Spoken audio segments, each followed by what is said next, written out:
Vertical integration is simply owning multiple assets within a supply chain. In an earlier video, I talked about all of the different aspects of a supply chain, the supplier, the manufacturing, the distribution, the retail, and then all of those people that work in organizations that support the activities of a supply chain. So when we look at vertical integration, we're looking at it from the perspective of what we call the focal firm. The focal firm is that company in the middle of the supply chain that owns the end product. They make all of the decisions because it's their product. And based on that company is going to determine what aspect of integration are we looking at. So let's take company A as the focal firm. This is the firm that is in the center of the supply chain. Now, company A doesn't own anything in the supply chain as of now. But let's say company A makes a proposal to their supplier and say, hey, we want to purchase this business that you own for $1.2 billion. And the supplier says, yes, we'll take that.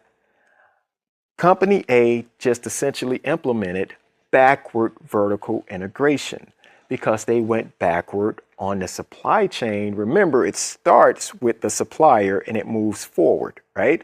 So because the focal firm is in the middle, if they move back and purchase the supply aspect, they are implementing backward vertical integration. Now let's look at the other end. Again, the focal firm now only owns the supplier. It doesn't own any retail space. So company A says, we're going to open 10 new stores and sell our products out of our own stores. And in doing that, they are implementing forward vertical integration because they're moving forward on the supply chain. Real simple concept, right? So think about it. This is all about the relationship to the focal firm or the company that owns the final product. Now, company A owns the supply aspect of the supply chain and the retail aspect of the supply chain and have essentially implemented both backward vertical integration and forward vertical integration. Key takeaways. Vertical integration is simply the owning of multiple assets within a supply chain based on the focal firm. When that focal firm moves backwards and purchases the supply aspect, they're implementing backward vertical integration. And when that focal firm moves forward and purchases the retail aspect or opens a new retail store, they're implementing forward vertical integration. Chapter 9, the final chapter. Cultural Foundations for Economic Power. Black artists and athletes. If I didn't have hard luck and trouble, I wouldn't have any luck at all. Obviously, a major premise of this book is that Black America's future is inseparably connected to its past. The majority of this book illuminates the fact and characteristics of the systematic and racist exploitation of Blacks. This chapter takes the reader back into history one more time, but for a different purpose, to suggest ways which Blacks can use their history and culture to create wealth and power through vertical business development. Vertical businesses can be built within an industry where one group has major control, if not a monopoly, on certain resources. Music, entertainment, and sports represent probably the best, if not only, two excellent areas where Black Americans have great potential advantage to develop vertically linked and controlled businesses. Black Americans have a long and intimate involvement with American music and sports, yet they have not reaped a full share of the financial rewards created via their talents. Music and sports are multi-billion-dollar industries and hold the potential to produce tremendous wealth, not just for Black entertainers and athletes, but for a significant number of other Blacks as well. Blacks can apply vertical business integration in these industries and harnessing their physical gifts, some of which were manipulated and exploited by whites through slave breeding, and their musical genius, which was also manipulated by whites, and now use them to build economic self-sufficiency and power. The concept of vertical integration: a single entity or group controls all aspects of the creation and sale of a service or product, including obtaining the raw materials, processing and manufacturing, then distributing, marketing, and selling the finished products. Through vertical integration, one group that controls raw resources and markets can reap the profits without sharing its proceeds with the middlemen and others outside the group. The group has the chance to take its profits and reinvest them in the business. Either way, it becomes stronger. The Black community could adopt these concepts to the music and sports industries and thereby spread millions of dollars into Black businesses throughout the nation. In such a vertically integrated economic chain, money for goods and services will flow up and down the Black chain. The Black chain, remember, not the blockchain, the Black chain. Each link would benefit from, but also contribute to rebuilding the Black economic infrastructure by providing employment, new businesses, and improved tax base, and a mere economically independent community. This process will build a stronger community because all fortunes would be connected to grow together. The concept will provide both entrepreneurial and investment opportunities for Blacks and could be applied to many other industries. In sports, for example, Black athletes could band together and demand that Black businesses receive manufacturing contracts for sports equipment, concession businesses at stadiums and arenas, and a large share of the legal work, travel and transportation contracts, janitorial contracts, and whatever else is needed to support the industries that center around their talents. And I want to give a shout out, big shout out to my man Sam Carter, Mr. Samuel Carter, Dr. Samuel Carter. He is big on teaching Black youth the business of sports that creates the actual sporting event. He takes kids from disadvantaged areas and bring them into his program and teach them how to do the non-traditional sports jobs to be able to build themselves up, create a business for themselves, build income for themselves. But also think about the concept that Dr. Anderson is talking about going into what Sam is doing, right? So you're teaching young Black people how to create non-traditional sports jobs. And if we actually participated in the vertical integration, or even if the athletes demanded that they sought out Black businesses for these contracts, a lot more Black people would be able to make money, and we will be able to band our resources together, you know. But we got to get that mindset together. But that's why we're reading these books. So similarly, Black musical artists could create or use Black-owned recording studios, printing and pressing facilities, and other businesses necessary for the recording process. Music and sports are expressions of Black culture, and Black athletes and artists have inherent power and control, access to the most valuable raw resources in these industries, their unique skills. If a system of integrated businesses could be built around their services, then Black athletes and artists could use monopoly control of their skills and leverage to create further business opportunities for others. Historic exploitation of Black music and art forms provides a strong philosophical reason to target these industries as visible examples of a new Black economic agenda. Immigrant groups have always built vertically integrated businesses within their communities and around their cultures. They have commercialized and controlled their culture, retained the resulting capital within their community, and created employment opportunities for other people. Nothing prevents Black people from doing the same. Happy Monday. Welcome back. Welcome back. Welcome back to On the Shoulders of Giants. I am continuing my reading of Dr. Claude Anderson's amazing book, Black Labor, White Wealth, the search for economic injustice, the search for power and economic justice, right? Black Labor, White Wealth. The link is in the description to get your copy. If you haven't gotten your copy, you tripping by now, because this is chapter 9. This is the last chapter, Cultural Foundations for Economic Power, Black Artists and Athletes. And this is centering around using vertical integration. And that's, you saw in the opening video, controlling the whole supply chain.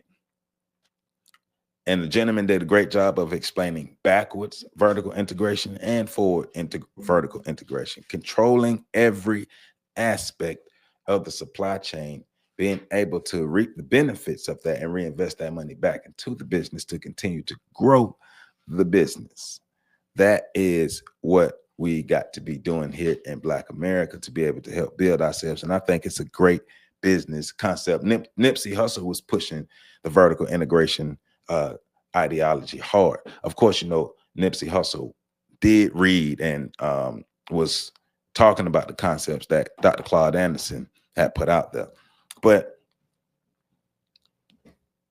we have to find a way to empower ourselves economically, right? Because Dr. Anderson is always talking about economic competitiveness, right? And so me and my lady Tiffany, we was watching the video earlier, and two gentlemen talking about economics. I'm not going to get into names, but two gentlemen talk about economics, two different ideologies and concepts. I agree with one, disagree with the other. One was saying that we have to have money from the government to survive. And the other was saying, more along the lines of what Dr. Anderson is saying, well, we're not saying we shouldn't get any government money. But what we are saying is, what's the use of getting government money if we don't have a way of using that money to build wealth? We're just using that money just to give it right back to them. And that's not helping us. That's why people are so locked on to the spending power of Black America. There's no power in spending if that spending is not reaping benefits or reaping some reinvestments or rewards. If we're just spending just to spend, then it's not helping. But if we're spending that money, reinvesting it back into what we're doing and being able to control the whole arena of the industry that we operate in, then we can actually build for self, and then we can use government contracts to better help ourselves, rather than using government contracts as the base of what we need to try to build our own wealth, especially now that we are not, because we were second-class citizens. Economically, we were second-class citizens. Well, just overall, we were second-class citizens, but especially economically. Economically, now we're third or fourth class citizens. So remember, like I said last time, we're getting crumbs from the crumbs. So we need to find a way to use those crumbs to create loaves. And that's what Dr. Anderson is talking about. So let's get back into it. Page 209, Building Wealth Through Black Music. Much of American popular music, from rock and roll to jazz, swing, and gospel, is rooted in Black music. And before I get deep, remember, hit that like button. I almost forgot. Hit that like button, comment, subscribe, share. Let's get this information out. Get your copy of the book. The link is in the description. Make sure you're supporting this channel. You can hit the super like button. You can do all those things. You can cash up. All that stuff to support is in the description. But make sure you hit that like button. And remember that if you don't hit that like button, if you don't hit that like button, and you don't like Black people, you don't like vertical integration, you don't like Black America doing what it needs to do to build itself up. I'm just playing, but hit that like button. You know what that finger means. Joe Biden told me to tell you that you don't like Black people. But let's get into it. Building wealth through Black music. Most of American popular music, from rock and roll to jazz, swing, and gospel, is rooted in Black music. Most other African art forms were destroyed by slavery and diluted to such an extent that the original distinctive characteristics were lost. But the musical aspect of Black culture survived slavery and has prospered. Though many Black individuals have become successful as artists, they have failed to fully access and control the money generated by the music industry. They have not had a strong presence in the production, distribution, marketing, or sale of the music, or the related legal or business work.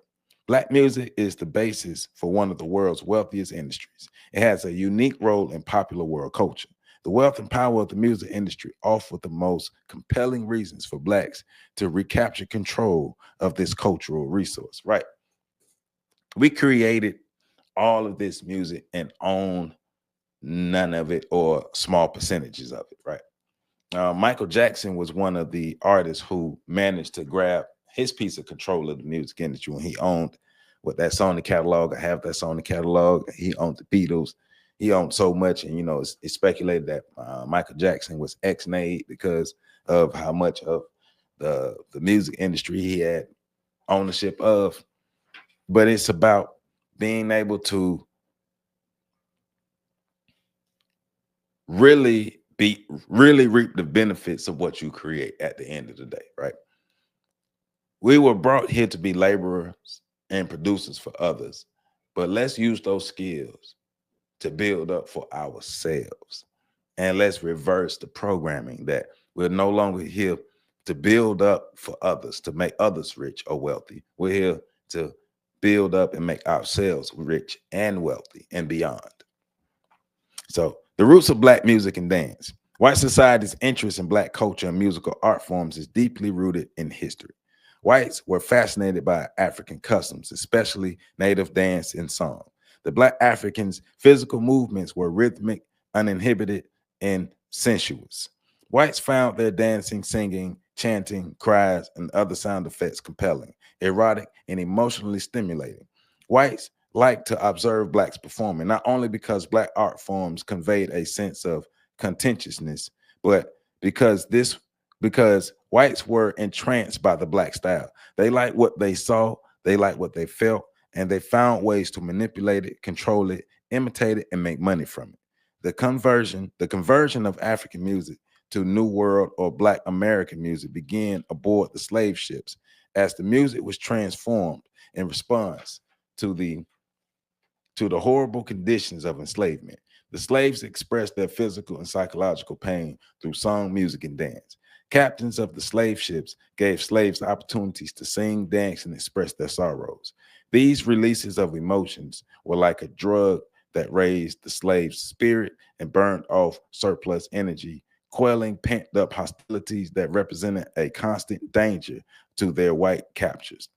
During the long voyages from Africa to the New World, both the slaves and the crews looked forward to these release rituals, which became known as dancing the slaves.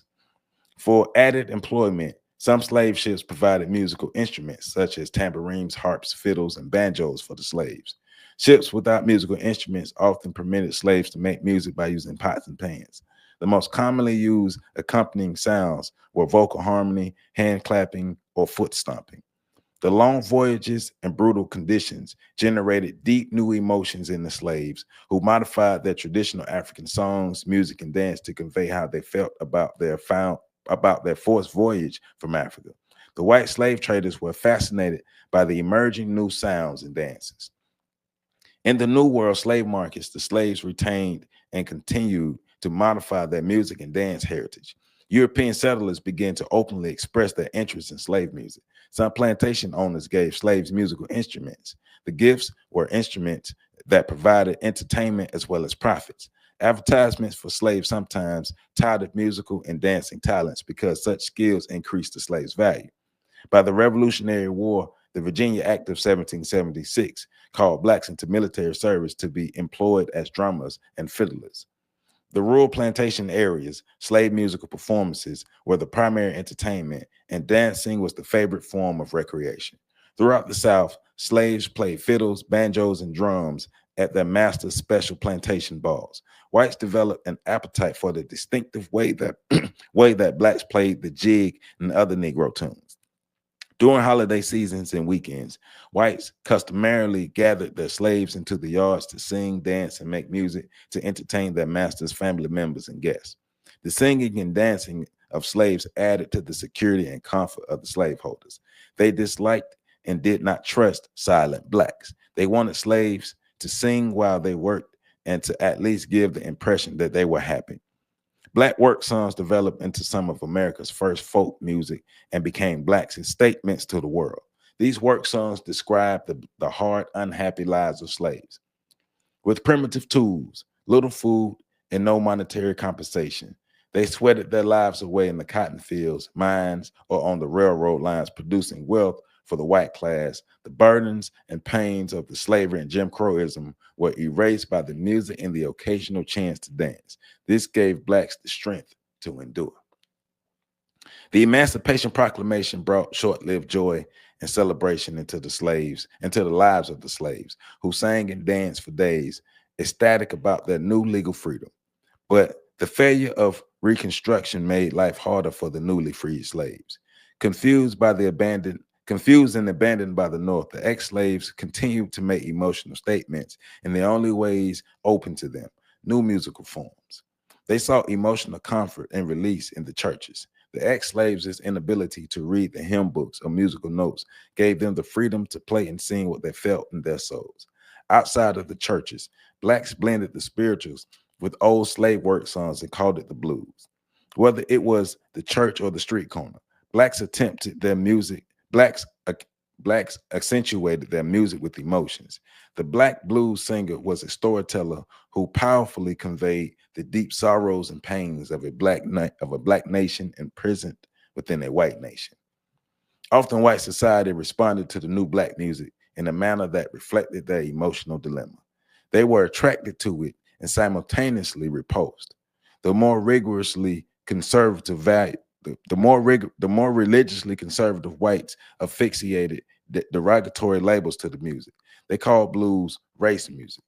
By the 19th century, New Orleans had become the center of a new form of black music called jazz, which was a shortened label for what was called jazz ass music. Jackass music, excuse me. Instead of the early name of jazz for the white people called it jackass music. In their happier moods, blacks created Dixieland and ragtime music. Ragtime was labeled coon music by whites. Gospel is a product of the 20th century and similar to blacks' secular music, especially blues and jazz. The gutsy cries and grunts and rhythm and blues music took on the label of soul music. Blacks passed their music down from generation to generation. It expressed their hopes, determinations, and assurances that would be a better life. Popular country and Western music has heavy black roots coming from the musical backgrounds established by black slave entertainers and vagabonds.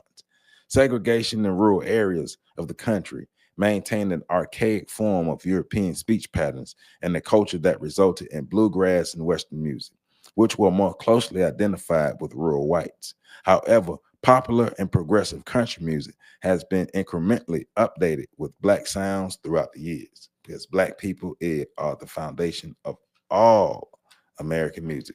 We just don't own it. So, how was black music exploited and minstrelized, right? From the beginning, black music and dance continued to thrive in an atmosphere of distraction, oppression, and distortion and thief. White minstrels in the 1800s gave rise to some of the first imaginative exploitation of black music and dance. With blackface makeup, whites mimicked blacks and provided whites with black entertainment without blacks. These white performers provided whites with a safe window to the cultural and emotional world of black people and money made. They capitalized on white fascination and attraction to black art forms. The exploitation of black art forms has changed has changed very little from the earliest instances of Jim Crowism. On a Cincinnati street in 1830, Dan Rice, a famous white blackface minstrel performer, saw a rag little black boy singing "Jump, Jim Crow Jump" and copied the dance in his performances to the great pleasure of the whites. Race and other vaudeville black-faced minstrels grew popular and wealthy, imitating black songs, dances, and comedy acts that contributed to the creating the negative stereotypes of blacks. By the Civil War, minstrel shows had become the most popular form of entertainment in the North, in part because they ridiculed the blacks and justified Northerners' indifferences to black enslavement. A few blacks who had learned to mock themselves broke the minstrel tradition by the 1890s. Some black entertainers even whitened their faces, turning the paradox of skin color full circle. By the turn of the century, white vaudeville started to tone down its harsh mocking of blacks. The slight change was occurring primarily because talented black pioneers like Bob Cole wrote music and sketches for white vaudeville shows. This allowed white entertainers to use black songs, dances, jokes, and slang expressions without being too offensive. But blackfacing would not die. White minstrels remained popular in certain sections of the country well into the third decade of the century. Paradoxically, in the early 20th century, blacks could not perform their own music and dance before white audiences due to segregation laws. Many black entertainers traveled to Europe and entertained the more liberal and enthusiastic audiences there. White performers capitalized on the fact that blacks did not have vertical commercial control of their music. Once again, white performers capitalized on the fact that blacks did not have vertical commercial control of their music. Because remember, let's not get lost. We're talking about controlling our businesses vertically, right? When black entertainers left the country, they left a void that was filled by a new form of white minstrelization. White performers began to try to sound black. By the roaring 20s, blacks had lost ragtime, Dixieland, and jazz to big band white musicians such as Jack T. Garden, Benny Goodman, and the Dorsey brothers, who expropriated the art form under the label of swing, music, and dance. Under swing, music and dance went together. Black dancers such as Charleston, tap, jitterbug, and cakewalk were copied in white dance halls. By the 1930s and 40s, a black-faced singer named A.J. Jolson achieved national recognition by mimicking blacks. Kneeling on one knee and singing Mammy and Swanee River, John Jolson's performances depicted the bewildered black yearning for the plantations of the past. The integration movement that began in the mid-1950s opened the door for whites to totally appropriate black music. Until that time, black music was primarily available only in black clubs and underground. Blacks did not own radio stations, and only one or two white stations would play real black music. It was not sold in white record stores. Only black mom and pop shops sold it. White singers secured black sources for new music and again minstrelized it for white audiences, this time without using blackface makeup. They made fortunes in white markets by imitating popular songs of rhythm and blues artists. Elvis Presley became known as the king of rock and roll. Much of the music sung by Elvis and Bill Haley and the comments were music that was written previously sung by black rhythm and blues artists. The title rock and roll came an old blues song of Big Joe Turner called Shake, Rattle, and Roll, which Haley and the comments popularized among white audiences, right? Hardly any black musical artists received respect, credit, or copyright representation for their music from jazz, blues, Dixieland, gospel, ragtime, swing, bebop, boogie woogie, or rhythm and blues. Stripped of their music and revenue in the United States, black musicians increased their efforts to establish new markets in Europe in the late 1950s, just as their black predecessors had done in the 1920s. By the early 1960s, Europeans had been exposed to black music and dance and could imitate blacks. The mid-1960s witnessed an influx of black-influenced European musicians and singers, such as the Beatles, Rolling Stones, the Bee Gees, and Elton John. The Rock and Roll Hall of Fame in Cleveland, Ohio, actually honors many of the whites as musicians and performers as artists who discovered black music, rather than as imitators who renamed it. Michael Bolton is the current popular white singer of black music. In responding to a letter from a reader, Parade magazine in January 2nd of 1994 expressed its belief in the mainstream popularity of Bolton singing. He was a white wailer who merely redoes old black soul ballads. When a nationally known black television station informed Bolton that blacks felt he was mimicking black singers and exploiting black music, he assured the newscaster that he loved black music and was paying it the highest respect by singing it. Naturally, some black artists, such as Fats Domino, Ruth Brown, and Little Richard, regular targets of white musical imitators, did not see such actions as respect and sued white artists who became rich and famous by copying their music. A few have been successful in their lawsuits. Blacks' lack of control, production, technology, marketing networks, and access to copyright in artistic production and artistic protection not only left them exposed to the exploitation of imitators, but also left them absolutely no control over their cultural product. When major white record companies refused to contract with black performers, a few smaller white companies filled the void and developed R&B record labels and promoted black music to black markets. The return on their investments was high, not only because they created monopolies on black talent, but because they paid black performers a pittance for that valuable content. So black people, basically in short, black people created all the music, white people stole the music. White people found better ways to capitalize off the music and commercialize the music and reproduce the music for themselves. Blacks, we are the producers, but we are never the people who are reaping the benefits of it. Hence, black labor, white wealth, right? So let's talk about economic control. Blacks have to use music to earn a living in America for many years. Performing was the single most profitable occupation for blacks prior to the Civil War. As far back as 1850, census data indicated that nearly 20% of all free blacks classified themselves as professional musicians. However, until Berry Gordy demonstrated how to control and commercialize black culture by forming Motown Records in the 1950s, few blacks have found a way to form a lifeline between music and the wealth building opportunities it provided. Gordy practically converted, Gordy practically cornered the market on contracting black singing talent.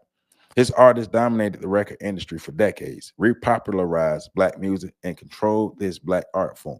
Motown provided vertical opportunities for black singers, promoters, writers, and musicians.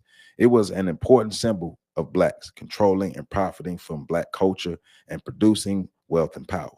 Unfortunately, in 1993, it was reported that this unique repository of black history and culture would be purchased by Polygram Music, a Dutch corporation.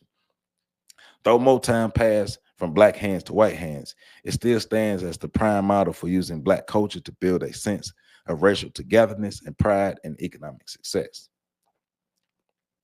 So, building black wealth on black art forms. The record industry sells 7.5 billion annually, and compact disc takes, record albums, and other products and services centered around music, according to the Black Enterprise magazine. That figure nearly matches the total gross annual revenue for all black businesses combined for the same time period. Black performers could leverage their status within the industry to create new business opportunities for black investors and aspiring black entrepreneurs. They could use their wealth and popularity as leverage to foster vertical business opportunities, from talent agencies to music distribution ships to nightclubs to record stores. The more economic involvement in the industry, the more personal power and wealth black entrepreneurs could hold for themselves and their people. But we got to change the way we think about things. We have to change the way we think and be able to think as a team, and how we could all work together, and how we can only win if we work together. We can only win if we work together. If we don't work together, then we won't win. So let's talk about sports, right? We talked about the music industry. Let's talk about sports, because we're talking about vertical business model, right? Sports historically have been used to provide forms of recreation in relatively harmless ways to let off steam, gain attention, and foster specific attitudes and behavior patterns among blacks. From slavery to present day, these purposes have remained unchanged. Sports were not perceived as avenues for black community to acquire wealth and income.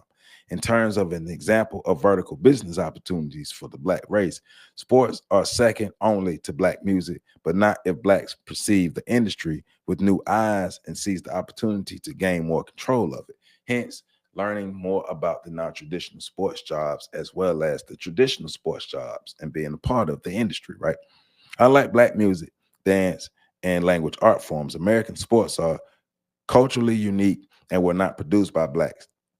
Blacks were introduced to sports in America to benefit whites. Blacks did not invent boxing, basketball, baseball, or football, but they have dominated these popular sports.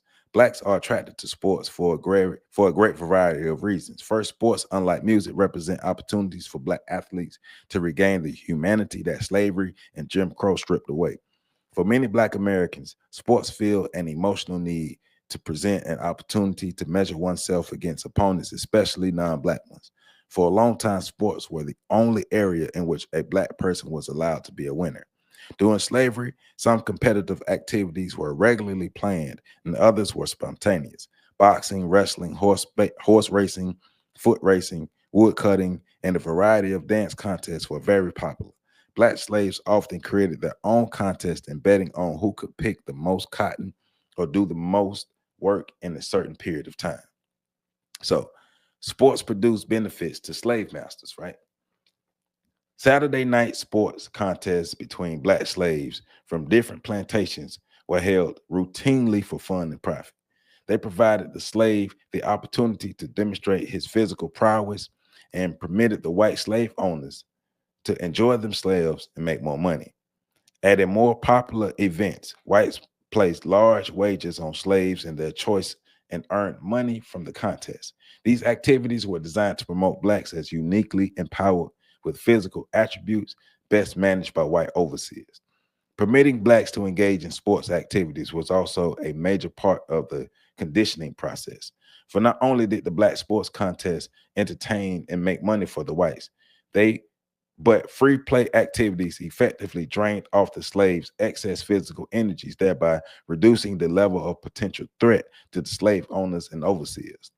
Similarly, the sports events kept blacks preoccupied until they resumed work in the fields and factories. Slaveholders sometimes purposely overvalued the slaves in sports activities, but that they were happy to give up their temporary freedom and were anxious to return to routine chores. Cruel and abusive whites created sports that used blacks like footballs or ducks to entertain themselves and make money. Whites developed a game called coon hunting.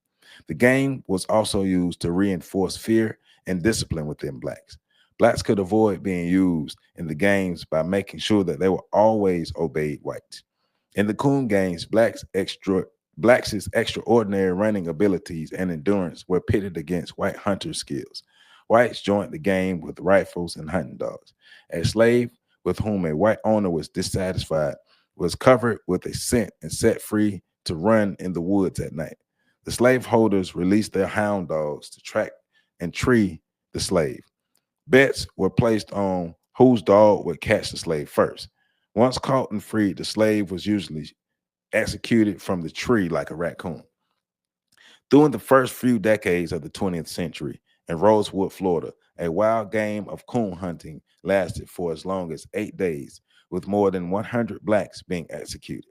Nearly a century later, the caucus of black legislators of Florida successfully pushed through, the first time ever, a monetary reparations bill for the survivors of the hunt. For blacks, there were a different path for the cotton fields to the athletic fields. While a black person was despised for his color, not most were respected for their endurance, strength, and athletic abilities. Blacks began to gain recognition in certain sports. One of the first was horse racing, excuse me. As early as 1783, Count Francisco del Verne as early as 1783, Count Francisco del Verne in a letter to his father remarked that in North Carolina, young teenage black boys were jockeys and rode horses bareback. Blacks groomed and cared for most of the plantation stables and developed a great deal of expertise in raising, training, and racing horses. By the latter part of the 19th centuries, black jockeys dominated the horse racing industry. Jockeys such as Isaac Murphy had achieved prominence in national races. He won the Kentucky Derby in 1884, 1890, and 1891. Murphy also won the American Derby in 1884, 85, 86, and 88. A lesser-known black jockey named Jimmy Lee won all 6 of the races at Louisville in 1907. Within a couple of years, black jockey salary reached as high as $10,000 to $20,000 annually.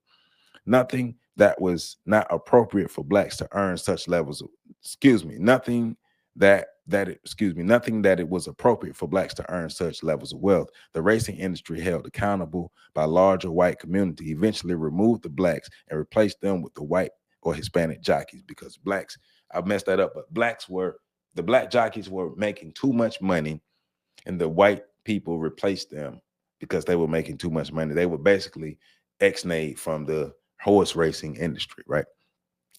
The only public reminder that blacks developed and once dominated the horse racing industry are statues of black lawn jockeys that years ago decorated lawns and guarded driveways across America. As blacks entered other sports, they quietly came to dominate them as well. The first black boxer, Tim Molyneux, was a slave who was freed because of his outstanding boxing skills. One of the most famous black boxers was Jack Johnson, whose boldness so inflamed white society that they sought a great white hope to remove him from the boxing ring. Joe Louis dominated boxing for nearly 2 decades, and he too was challenged in the 1930s by the great white hope Max Schmeling, a German boxer. But Joe Louis, like nearly all black boxers and black athletes, finished his career impoverished. Few black athletes were successful in gaining access to the management and promotion aspects of organized sports. The black man's role in athletics was symbolized by the Harlem Globetrotters. Integration, integration led to the demise of the All Black Basketball League in the 1940s. Integration led to the demise of the All Black Basketball League in the 1940s. Wow. Major League white basketball teams eventually hired a few of the black players on a quarter basis. To salvage the black talent that was being wasted, Abe Saperson signed the best players to the Harlem Globetrotters and showcased their antics and skills around the world. Just as with black music, people in different nations were excited by the physical dexterity of the black skinned players. During the past 50 years, individual black players moved beyond simply being paid as clowning athletes. However, the largest share of the profits still go to the whites involved in ownership and team management. Expanding black businesses and wealth opportunities, right?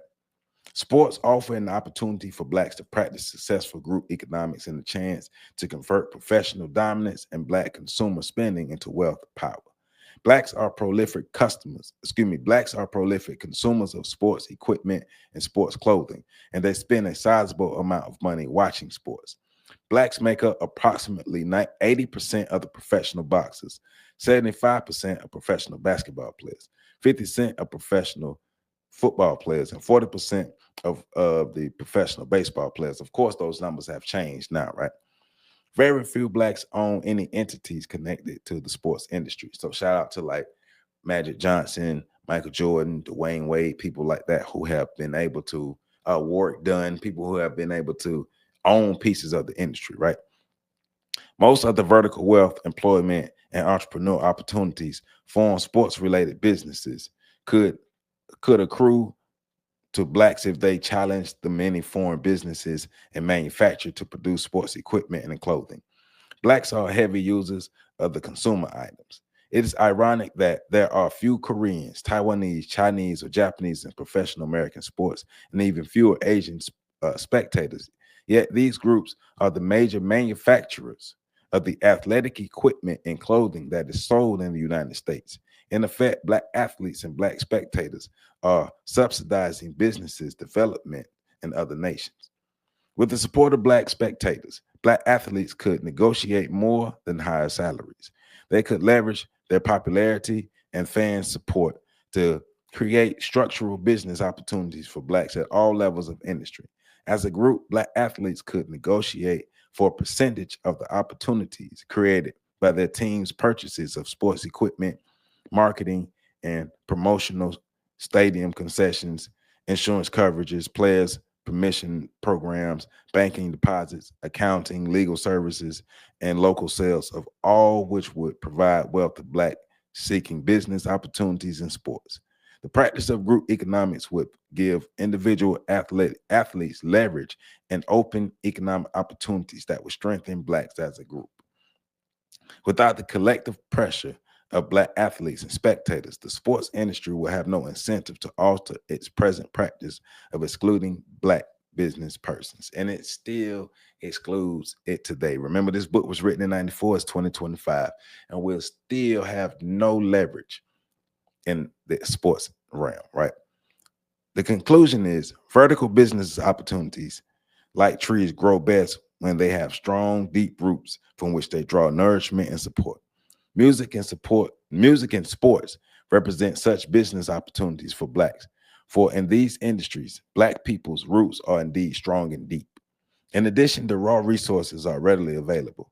Missing are the capital, entrepreneurs, and the black community's commitment to pursue economic empowerment by using its valuable resources for its own advantage and self-sufficiency. My friends, is chapter 9, Black Labor, White Wealth, Cultural Foundations for Economic Power, Black Artists and Athletes. Being able to use two industries that we have deeply entrenched ourselves in to create businesses for ourselves, and then those businesses work together. Then we will have leverage to make demands, being able to use those demands to get more wealth, using that wealth to reinvest that wealth back into what we're doing as a group to continue to grow and grow and grow and grow and grow, and eventually be able to own our own league. If we use the business model correctly, that could grow into blacks owning our own leagues and being able to compete with the white leagues and outcompete the white leagues, right? So we have systematically shut ourselves out, working in conjunction with white people, shut ourselves out of generational wealth. As a whole, some black people have been able to take advantage of the systems and the opportunities, whether they created them for themselves or whether they got those opportunities within white industries or any other industries, right? Being able to create things for themselves and their families. But black people as a whole, our day of reckoning is coming. And if we don't get it together, you will be left out. Black labor, white wealth. You will be left out if you don't get it together. So we have to learn to work together, work better together, be better together, do business together, trust each other, love each other. Black people, we need each other. We got to stop playing black people. We need each other. And if you feel like we don't need each other, we're going to be left out. So that was the last chapter of Black Labor, White Wealth. Be on the lookout for our next selection, because we got to choose our next book. So I'm going to put the 4 options up very soon. And you get to choose which which book we will be reading next Monday, because this is the end of Black Labor, White Wealth. So we read all 9 chapters. I highly recommend this book. Great book to read, great book to understand. This book probably needs to be read once every 6 months, probably once every 3 months. Like so much can be created out of the information in this book. We just have to apply it. And so let's get to the application stage. Let's get out of the collection of information stage and get to the application of the information stage as well. So let's make sure we do that. The link to get your copy of this book is in the description. On the Shoulders of Giants is the platform. You know what that means. Hit that like button, comment, subscribe, share. And I'm going to let Dr. Anderson take us out of here. I love y'all. Make sure y'all catch the next video coming up. But I'm going to let Dr. Anderson take us out of here. So the biggest thing, one of the biggest things that are going to drive us in this underclass structure will be conservatism. The second thing is that you're going to have an unending influx of immigrants into the country. And that's what Dr. Price is talking about. And nobody, no black politician, no black organization wants to deal with that issue. They will avoid it at all costs, even though in their hearts they know that's one of the biggest problems for black folk. We anticipate in the next 10 to 12 years approximately 8 to 6 million Hispanics coming into the United States and 41 million Asians. You have been the majority minority for 400 years in this country. You have been the number 2 population for 400 years. You're going to get kicked out of being number 2. You're going to go down and become number 4. Now, common sense, even a 3rd grade education would tell you, if you didn't get anything when you were number 2,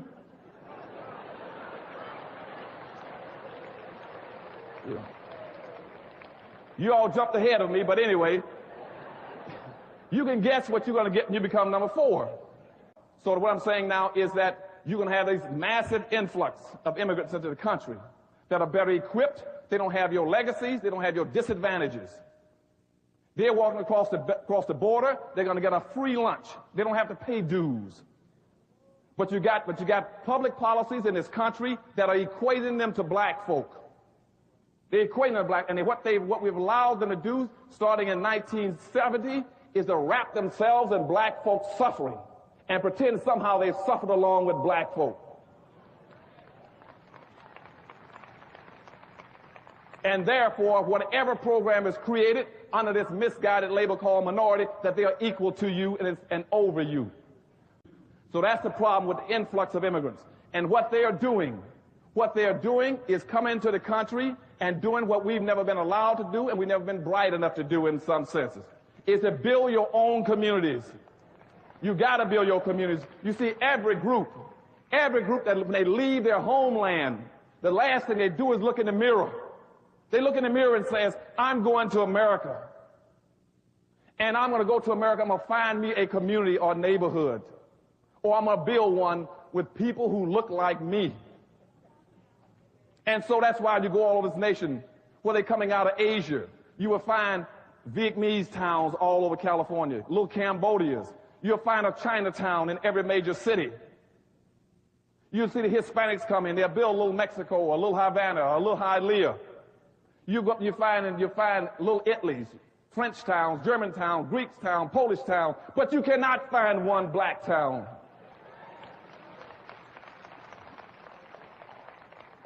And we are the only people that keep trying to integrate. We are the only people, rather than looking in the mirror and saying, I see somebody that looks like me, I want to go find and build me a community of people who look like me. We are doing just the opposite. That's your second problem, is inappropriate behavior of black folk. We keep looking in the mirror and says, I want to get away from everybody that looks like me. You can't have any power and wealth doing that. If you don't have a community, you cannot rebuild Los Angeles without a black community. If I cannot come in this city, you can tell me where every black lives, where he stays, where he works. You don't have a community. And all of you that want to go in business, don't waste your time. You cannot start a business and operate without a town or a community. Why can't you do it? Because without a community, you have no market. If you don't have a market, every black gonna go by your store at 200 miles an hour heading for the suburbs and heading for the malls.